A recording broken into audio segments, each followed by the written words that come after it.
lo dijo en la primera hora.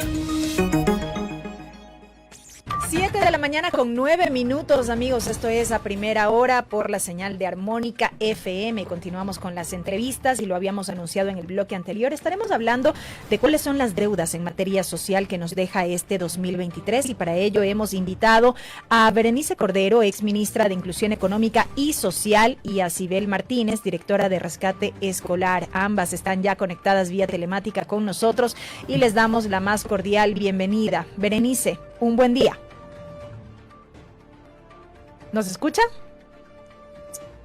Igualmente, un abrazo cariñoso y también escucho perfectamente. ¿Ustedes a mí me escuchan? Le escuchamos también. ¿Sí? Perfecto. Gracias ¿Sí por escuchan? Estar con nosotros. Bueno. El saludo también para Sibel Martínez. Gracias. Muy buen día. A ustedes un abrazo especial, a quienes... Estamos con un poquito de retraso con la conexión con Berenice Cordero. A ver si podemos... Pero le escuchamos perfecto. Bueno, yo también saludo, buenos días, muchas gracias. Qué bueno. Ahí avanzamos. Bien, vamos entonces en ese sentido. Agradecerles por acompañarnos en el programa y también por haber aceptado esta entrevista. Sin duda el Ecuador en el 2023 en materia social tiene una serie de aristas que es necesario analizar, pero empecemos por el tema educativo y quiero empezar con la doctora Sibel Martínez, a quien le damos la bienvenida. Doctora, un análisis general de cómo termina Ecuador en materia educativa en este 2023. ¿Pasó la prueba o nos quedamos en supletorios, como podríamos decir? Buenos días, muchísimas gracias por la entrevista. Yo considero que es un año bastante complejo, en negativo en realidad. Hay 200.000 niños, niñas fuera del sistema, al menos 200.000, 4.115 casos de abuso sexual en las aulas. Esto es algo que no debía pasar. Recordemos que en el 2017 ya palidecimos, ¿no?, frente a hechos de violencia en las aulas. Por eso se creó la Comisión AMPETRA y de ahí para adelante ni un solo caso de abuso sexual debía suceder. Y miren, tenemos una cifra desgarradora, ¿no? 4.115 niños.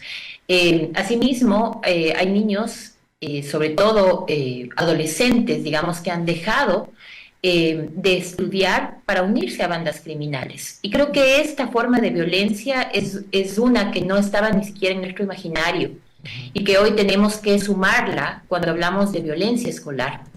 Eso es muy preocupante porque además no ha existido una respuesta clara respecto de las autoridades para atacar este problema de raíz.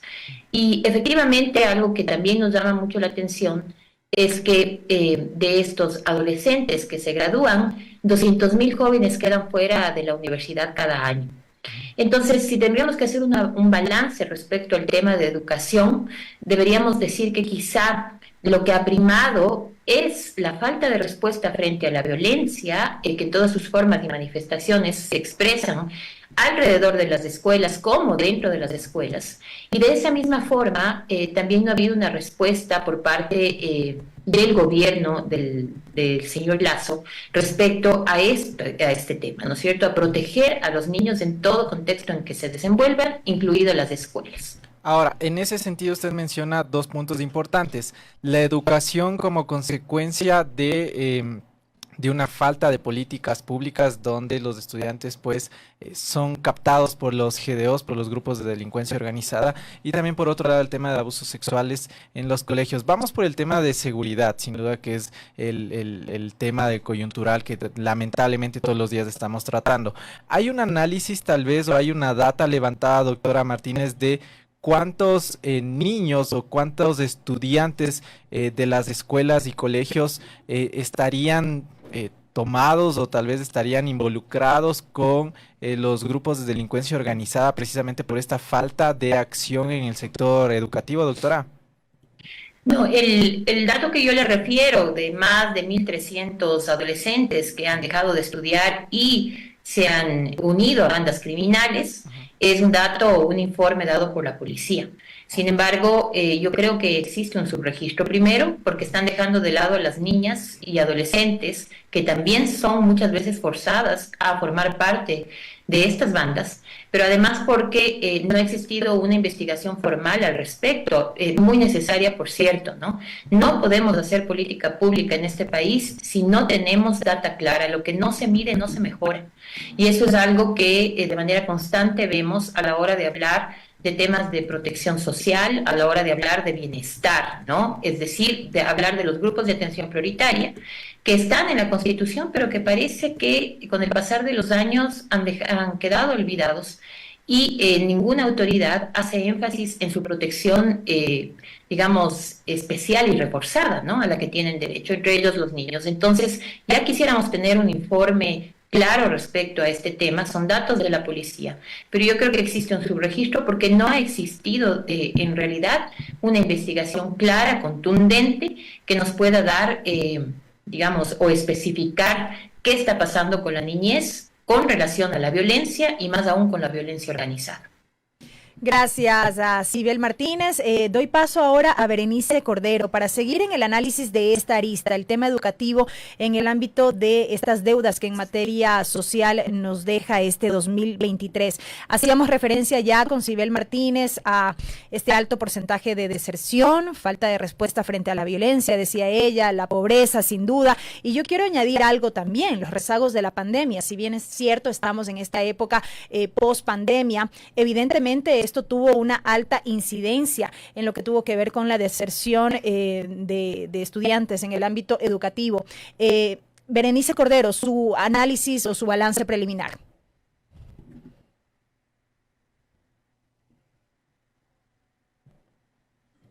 La escuchamos. No. Berenice Cordero.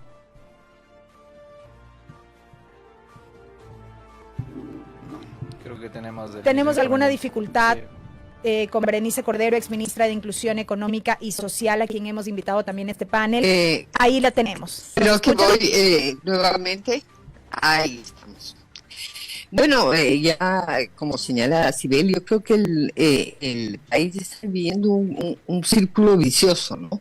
Se repiten los mismos patrones de forma consecutiva sin cambiar los objetivos, ¿no? Ya por un lado ha señalado Sibel el tema de la seguridad, que se convierte ahora en una barrera y en una amenaza. La pobreza son 8.200.000 personas, prácticamente ya el 40% de la población que o son pobres o pobres extremos. Entonces, de otro lado hay una protección que podríamos decir insuficiente respecto a los derechos que tienen las personas en general, ¿no? A lo largo del ciclo de vida. Esta protección insuficiente de los derechos humanos es parte de la herencia de hecho, la crisis fiscal tiene un impacto enorme. Tenemos un endeudamiento de 80.000 millones de dólares. Recordemos que nuestro presupuesto es de 31 millones, ¿no? Entonces casi debemos 3 presupuestos en deuda pública interna y externa. Sin embargo, el servicio de la deuda que tenemos cada año que pagar son 10.000 millones, que equivale.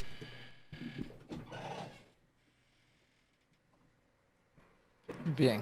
Tuvimos alguna dificultad con esta conexión. Dialogábamos justamente con Berenice Cordero, ex ministra de Inclusión Económica y Social, de quien decíamos habíamos invitado también para este panel, por así decirlo, para hablar sobre el ámbito social justamente y cómo va cerrando este 2023 y más adelante la proyección para el 2024. Tú decías, Jefferson, varias aristas que analizar, evidentemente el tema educativo y otros tantos aspectos. Vamos a ver si es que podemos lograr restablecer esta conexión, si nos confirma don Robert. No, vamos entonces con Sibel Martínez. Sí, en ese sentido, doctora Martínez, bien mencionaba usted, claro, el panorama actual en el sector educativo sobre este punto. Ahora, claro, la pregunta es, ¿cómo empezar a atacar ese problema y qué acciones deberían iniciar para tomarse, ¿no? Es decir, tenemos esta perspectiva de que lamentablemente los GDOs están involucrados o se están metiendo en los asuntos educativos, pues ¿qué acciones a tomar de manera instantánea debería realizarse por parte del Estado? Bueno, vamos a hablar de esto en particular porque es algo que llama la atención en temas de violencia, pero digamos que en general, si hablamos o hacemos un balance de lo educativo, hay muchos temas por realizar. Y ahí me preocupa a mí, voy a ser muy clara con esto, que de repente, hoy por hoy, en la cartera específicamente educativa, se están trabajando con personas que ya habían, digamos, dado su contingente en otros gobiernos con resultados no importantes o no beneficiosos para los estudiantes y para, en general, el sistema educativo. Y eso es importante porque si seguimos con la misma receta, como bien decía Berenice, no vamos a tener resultados deseados.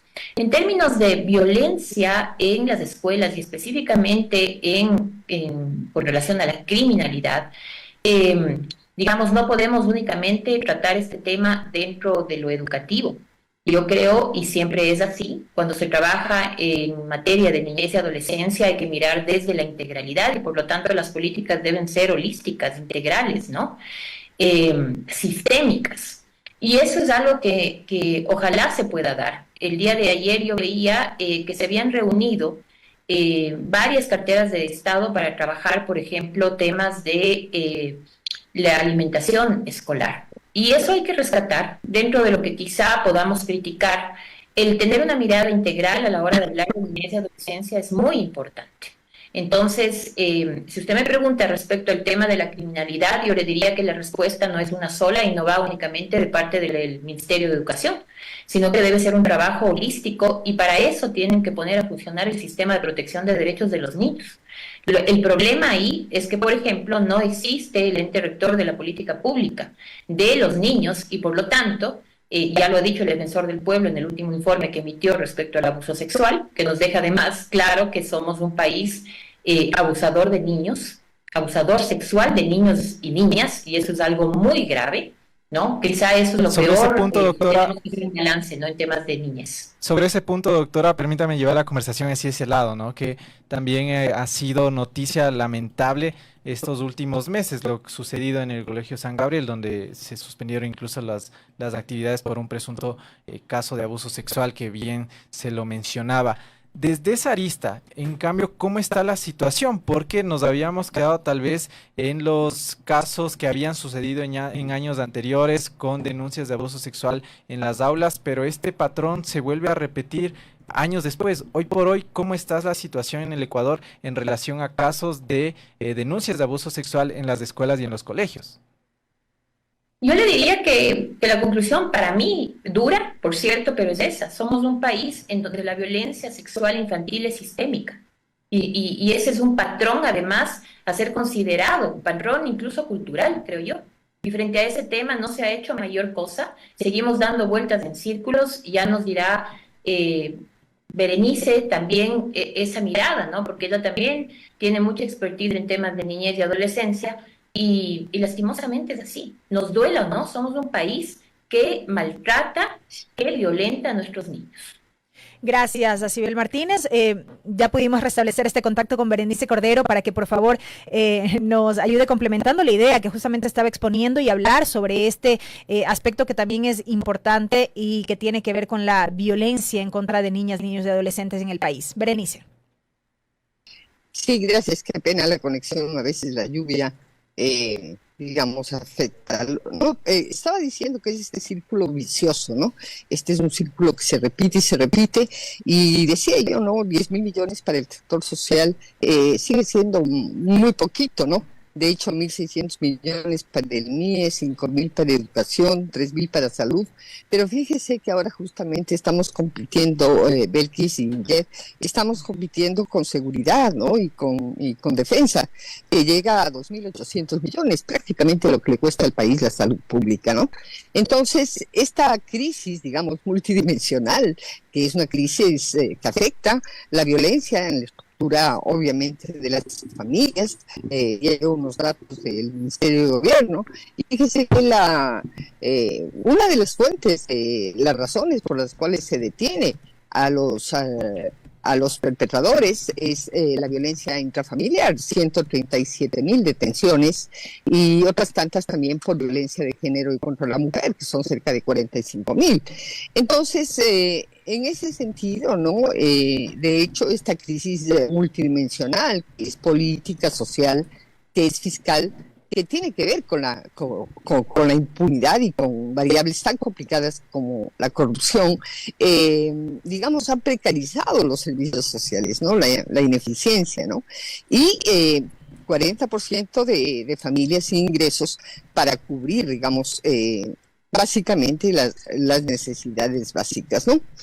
De hecho, la violencia pues ya lo señaló Sibel, la estadística en este país va creciendo de forma sistemática, sobre todo porque no hay respuesta para proteger, para atender la casuística, ¿no?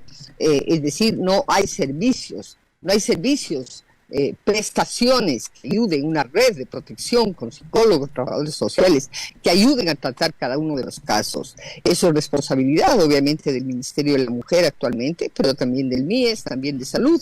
Y lo que resulta es que prácticamente estos 6 de cada 10 casos de mujeres que vivimos varios tipos de violencia, y también los niños y las niñas, no reciben las formas de reparación, no solamente económicas, sino las formas de reparación que se requieren para la atención psicológica. Estamos atrasadísimos.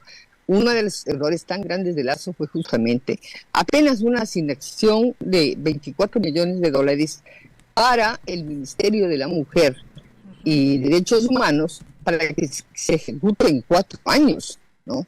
Y estamos pagando 10.000 millones al año en servicio de la deuda. Esta desconexión que tiene o que tuvo el gobierno con estas prioridades relacionadas con la reducción de la pobreza, con la inseguridad. No solamente la inseguridad en materia criminal, sino también la inseguridad que se vive en los hogares. Se idealiza la familia, ¿no? Y eso es lo que yo escuchaba en las intervenciones de Lazo y a veces también en los apoyos de la ex primera dama, la idea de que la familia es perfecta. En realidad, la familia ecuatoriana es una familia violenta, no es un espacio seguro. Entonces, para eso se requieren respuestas que también tienen que ser integrales, ¿no? De hecho, parte de los problemas de la violencia, del abuso sexual, el caso Petra, que ya dijo pues Sibel, está exactamente, por ejemplo, todo lo que es el bullying, el acoso entre pares, que afecta prácticamente a 320.000 niños, niñas y adolescentes, ¿no? Y evidentemente los retos, en este caso, que tiene Novoa, son retos enormes, ¿no? Respecto a asegurar derechos en salud, en protección social, obviamente en educación y la creación de empleo, ¿no? Que lo relaciona con la seguridad y por eso esta ley tributaria que sí, pues propone incentivos hasta del 75% para quienes contraten a jóvenes, porque el problema del desempleo en el país, de la informalidad, es del 70%. Así es que los retos de gobernabilidad, los retos de transparencia, los retos de cambiar de un modelo medicalizado, curativo en salud, a la atención primaria de salud es fundamental. La reducción de la desnutrición crónica infantil no debemos retroceder ni un solo paso atrás. 54% de embarazos se producen entre los 15 y los 19 años, ¿no? Y ahora, pues, el tema de la salud mental. Berenice, permítame, me quedo brevemente con usted, Sibel, también, permítame unos minutos nada más. Creo que queda clara la crítica sobre la falta de inversión del gobierno en el ámbito social y vemos justamente su repercusión en aspectos como salud, educación, atención y demás. Pero sobre esta base y desde su experiencia como exministra, Berenice, yo quisiera pedir un criterio respecto de algo que comentaba ayer en este mismo espacio Pablo Dávalos, analista económico, con quien analizábamos justamente las deudas en materia económica en el país.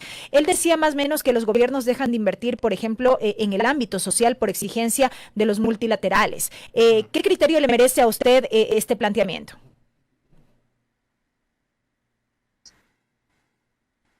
Bueno, no necesariamente estaría de acuerdo, pero es una variable ajuste. Es decir, usted escribe un presupuesto de papel, como las cifras que ya mencioné, y luego simplemente lo que se produce es que no se transfieren los recursos, ¿no? Es decir, ahí tiene que haber una decisión política del presidente de priorizar.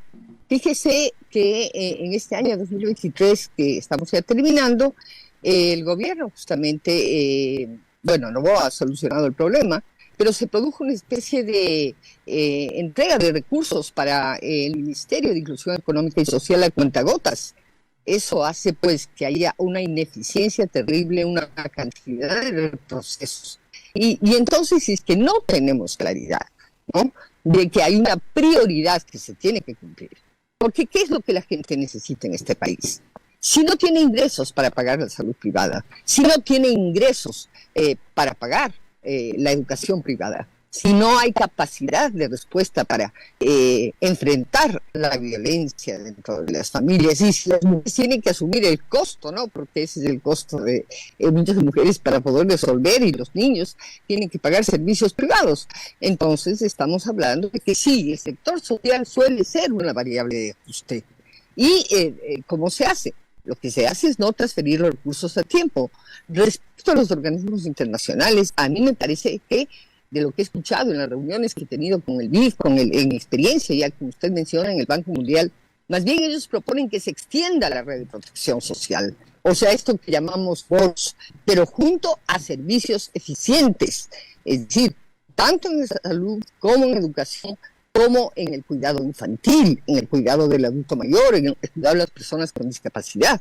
Entonces, más bien, ahí hay unos compromisos que justamente no se cumplen.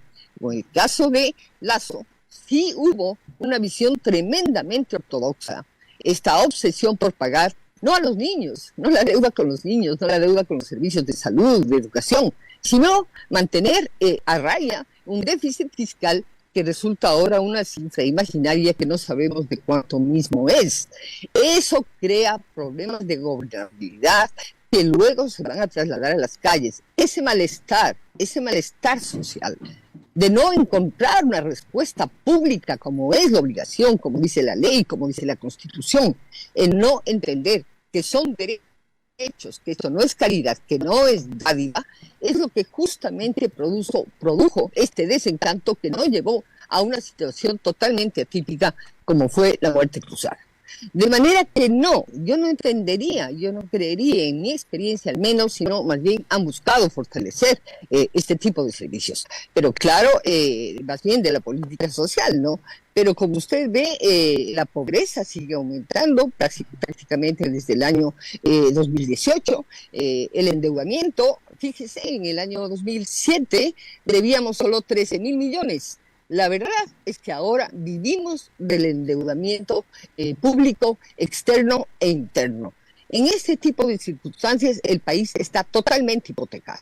Si no hay una solución consistente, bueno, esta ley de régimen tributario eventualmente puede ayudar, pero de hecho sigue sin resolverse el problema de una economía pequeña, de no crecimiento, de no cambio de la matriz productiva, y siempre vamos a estar afectados por las variaciones que se pueden presentar en los precios del petróleo o en la tributación, que es ahora la fuente de ingresos que realmente está financiando el presupuesto. De manera que hay un dilema muy grande para transformar esto en un círculo virtuoso, salir de este círculo vicioso, sí se requieren, digamos, medidas integrales en todos los frentes. Es decir, la seguridad no solo puede ser tratada de manera penal y no solamente a través de las armas. Por ejemplo, hasta ahora no hemos escuchado al presidente de Noboa otro reto, la seguridad ciudadana. Claro. Tiene que haber educación, tiene que haber corresponsabilidad ciudadana.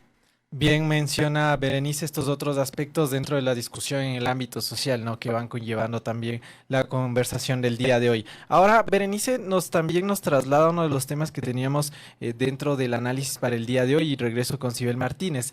El tema de la pobreza, el que en Ecuador existan personas que viven con $3 al día. Sibel, ¿cómo está la situación también en ese sentido a nivel país? El ámbito de la pobreza que, por ejemplo, en el anterior gobierno mencionaban que se redujo la pobreza extrema en términos porcentuales. ¿Le hace sentido esto a la doctora Sibel Martínez? ¿Y cómo analiza también el tema de la pobreza en este 2023, doctora? Muchas gracias, Jefferson. Sí, según datos oficiales, el 27% de ecuatorianos vive, ¿no?, hoy en pobreza.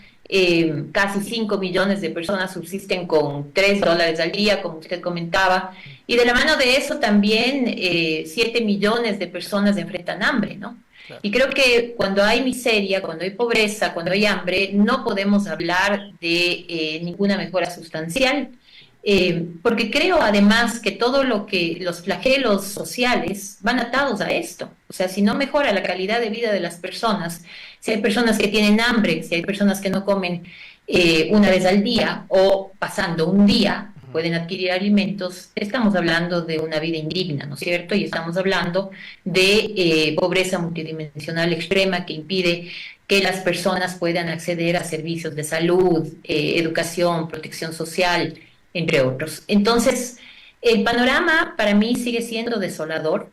No puedo tampoco decir, si usted me pediría cómo se está manejando, por ejemplo, el actual gobierno, no tenemos un panorama claro respecto a una ruta, ¿no?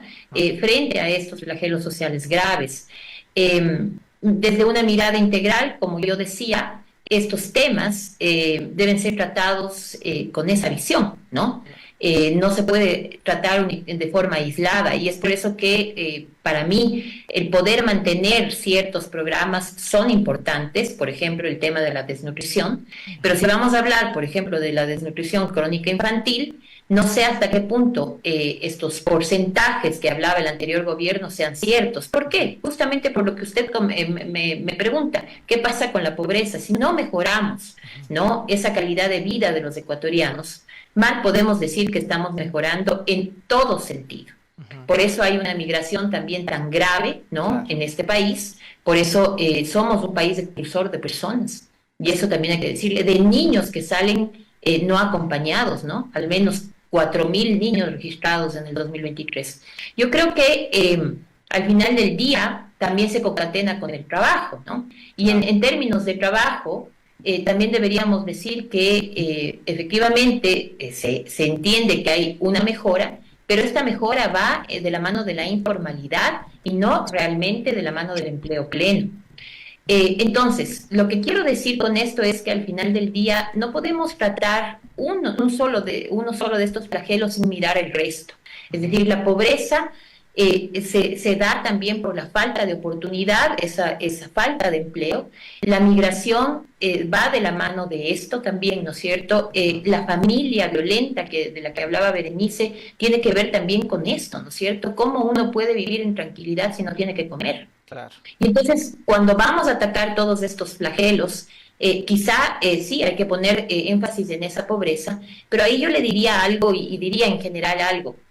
Sin saber cómo se va a actuar en este gobierno, viendo temas aislados, no la integralidad de una visión política de bienestar social, de pasar de una política, digamos, de miedo incluso en su momento a una política de bienestar social, no vemos pasos concretos. Y eso es preocupante, porque al final del día, quizá otra vez, ojalá no sea así, en este gobierno se repita lo que sucedió en el gobierno de Lasso. Es decir, que se pone mucho más énfasis a políticas economicistas que a garantizar los derechos y el bienestar de las personas. Y ahí...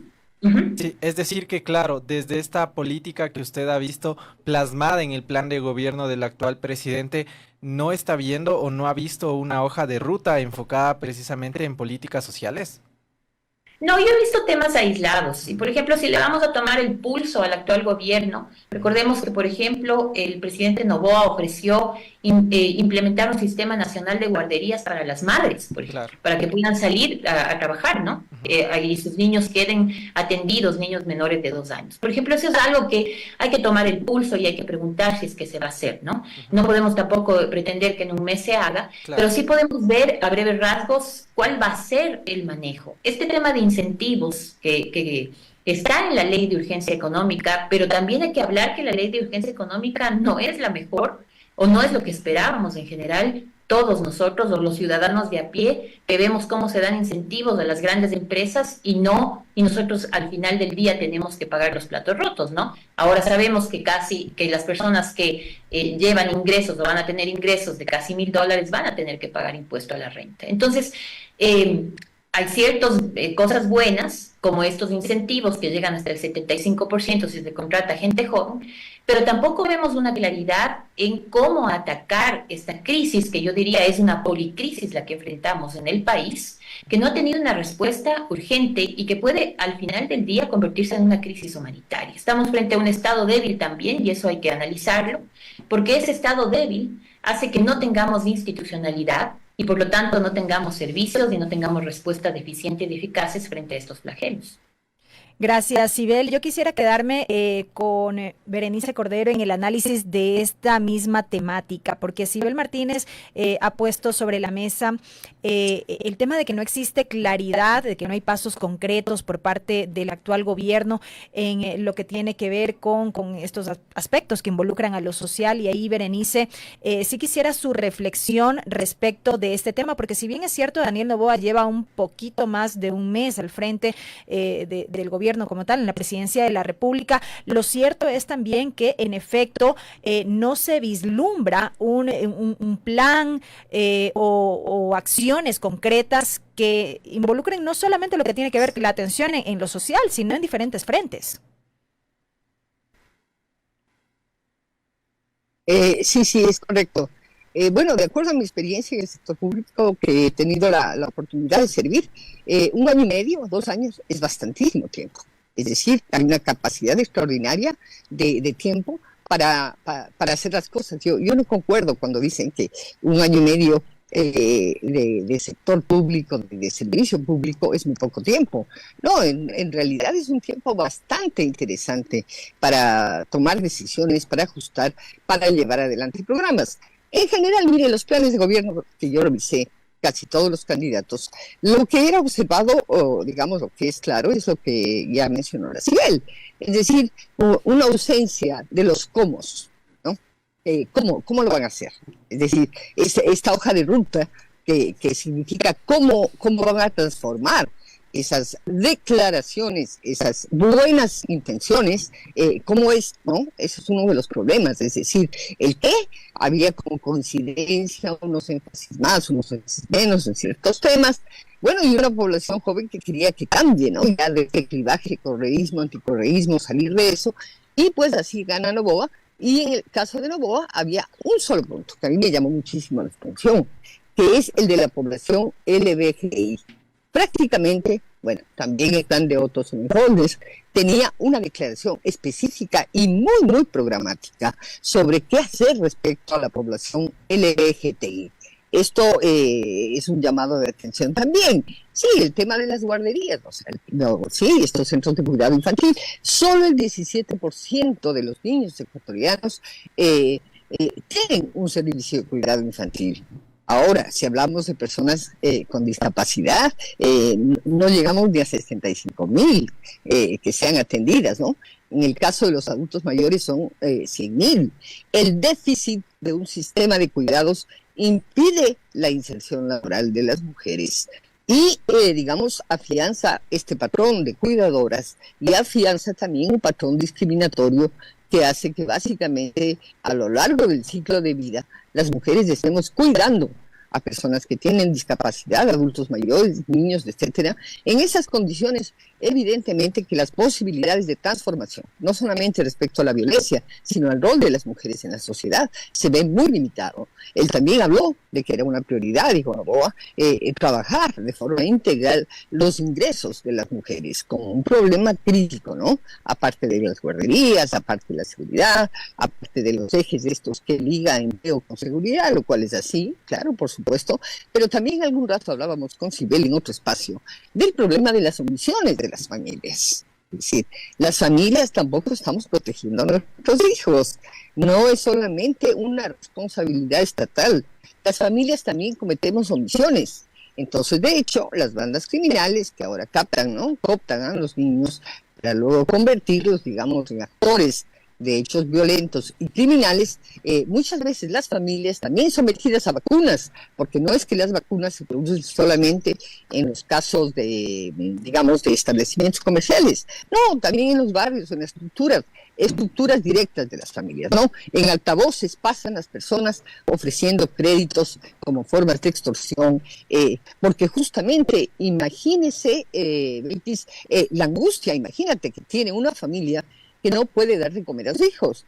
Obviamente las tensiones familiares se acumulan, obviamente el nivel de violencia aumenta, pero también hay omisiones muy grandes porque esta es una sociedad tremendamente machista que valora tanto lo masculino y la fuerza, ¿no? La fuerza de lo masculino. Es un patrón muy fuerte que está muy presente y que afecta la calidad de vida y afecta el bienestar de las mujeres, de las niñas, ¿no? La violación.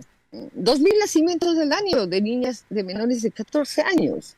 Entonces, a mí sí me parece que ahí hay corresponsabilidades, no hay que verlo solamente como un problema de ingresos económicos, no necesariamente, fíjese, para terminar esta parte, la desnutrición infantil, el 53% de los niños desnutridos no son pobres, el 80% vive en el área urbana. Ahora, evidentemente, si es que hablamos por prevalencia, claro que la prevalencia básicamente está en la Sierra Centro Rural y en la Amazonía, pero quiero decir que la desnutrición de toda la Amazonía es igual que la que tiene Monte Sinaí en Guayaquil, ¿sí? Entonces, estamos hablando de que tiene que haber, sobre todo, un trabajo incesante de cambio cultural, del capital cultural, que las familias tienen para prevenir los riesgos de la desnutrición. Entonces, y las cifras, como decía Cyril, el presidente Lazo dijo que iba a disminuir 6 puntos la desnutrición crónica infantil. Parece que esta encuesta, no es que parece, a mí me informaron que esta encuesta en Sanud, que hicimos en el año 2018, fue revisada por los organismos internacionales. Me refiero a UNICEF, al Banco Mundial, al BID, recalcularon la base de datos. Y de ahí sale una cifra que realmente ha generado tanta duda y malestar, como esta idea de que se redujo prácticamente 5 puntos al 20%. Es decir, en el 2018 decíamos que el 25% de los niños tenía desnutrición. Ahora dice que es una baja talla para la edad. Ahora pues el presidente informó que es el 20%. Eso es un milagro, porque países como, como Perú, como Colombia, como Chile, con un esfuerzo tremendo, con un nivel de articulación tremendo, con estímulos fiscales para que las regiones más pobres avancen, etcétera, han ido bajando paulatinamente la desnutrición, porque es un problema multicausal también, que no es solamente de ingresos, han ido bajando a un porcentaje anual de 1-2%. Correcto, Berenice. Y ya en el tramo, en esta recta final de este diálogo, le quiero consultar a Sibel Martínez sobre la base de todo lo dicho, sobre la base de todo este análisis, cuáles son en concreto los principales desafíos para el gobierno en este 2024 en materia social. Bueno, yo creo que hay varios desafíos en realidad. Considero que también no se tiene mucho tiempo, pero cuando se tiene las ganas y el conocimiento, las cosas fluyen de mejor forma. Hay que priorizar las agendas de los grupos de atención prioritaria. Yo creo que es importante que los servicios digamos, en general funcionen de forma articulada, como deben también funcionar estos sistemas de protección integral de mujeres, de niñas. Y claro, para eso también hay que destinar recursos técnicos y financieros suficientes, que es algo que no sucede, ¿no es cierto? Hay que poner atención a problemas epidemiológicamente, significativos, ¿no? La desnutrición crónica infantil, el programa tiene que mantenerse, digamos, pero también hay consumo de drogas problemático en el país, en donde la eliminación de la tabla de consumo no es la respuesta. Por lo tanto, también hay que trabajar en eso, en la salud mental de la población. El suicidio, por ejemplo, es un flagelo muy grave para adolescentes, sobre todo en el país. La prevención del embarazo adolescente, la violencia sexual, como bien hemos conversado a este respecto. Y en general yo creo que hay que fortalecer al Estado. Recordemos que el Estado, este viejo y despotricado Estado, al final del día le hizo frente a una pandemia, ¿no? Y entonces las políticas respecto a salud deberían ser unas políticas de primer orden, así como lo tiene que ser la educación. Y tendríamos que reinventarnos frente a estos temas, ¿no? Entonces, hay que responder a necesidades concretas de las familias, a derechos individuales y colectivos, como manda la Constitución. Pero para eso debemos tener una visión, primero, la voluntad de hacerlo, yo coincido con eso, en eso con Berenice, el conocimiento, por supuesto, y pensar en políticas de largo aliento, con objetivos a corto, mediano y largo plazo.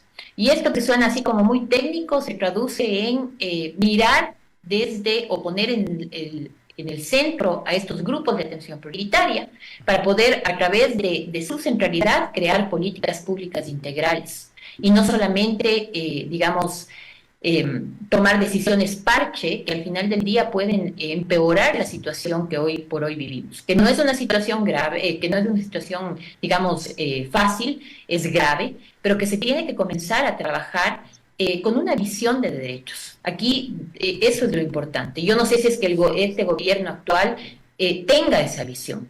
Es decir, poner en el centro, como le decía yo, a las personas vulnerables para trabajar y garantizar sus derechos y su dignidad. Perfecto. De igual manera, para ir cerrando la conversación y en honor al tiempo, Berenice, sus conclusiones a partir de lo que hemos conversado el día de hoy, por favor. Sí, digamos, más allá de que nos guste o no, tenemos una constitución que está vigente y esta constitución pone en el centro la garantía de los derechos de las personas, ¿no?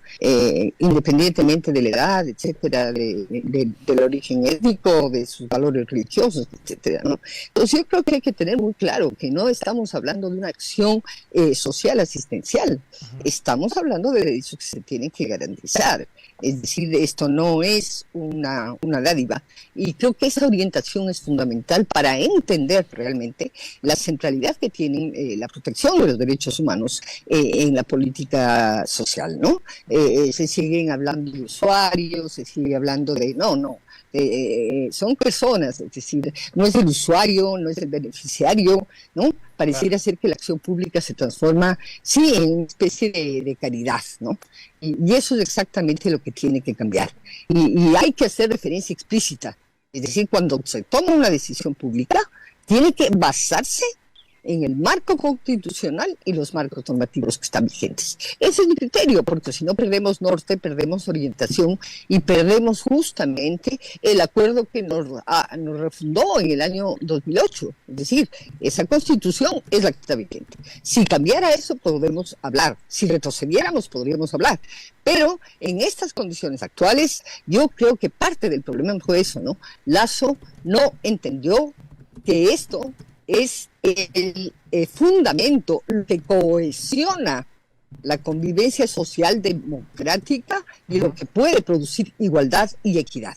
Y Perfecto. Yo espero pues que Noboa, hombre joven, formado, interesante, pueda pensar, digamos, en esta centralidad de los sujetos en la política económica, fiscal y social. Son las reflexiones de Berenice Cordero, ex ministra de Inclusión Económica y Social, y de la doctora Sibel Martínez, directora Rescate Escolar. A las dos les queremos agradecer por su tiempo y sobre todo por haber compartido estas reflexiones con nosotros. Que tengan un excelente día. Gracias a ambas por haber aceptado esta entrevista. Primera Plana, todas las noticias, todas las voces.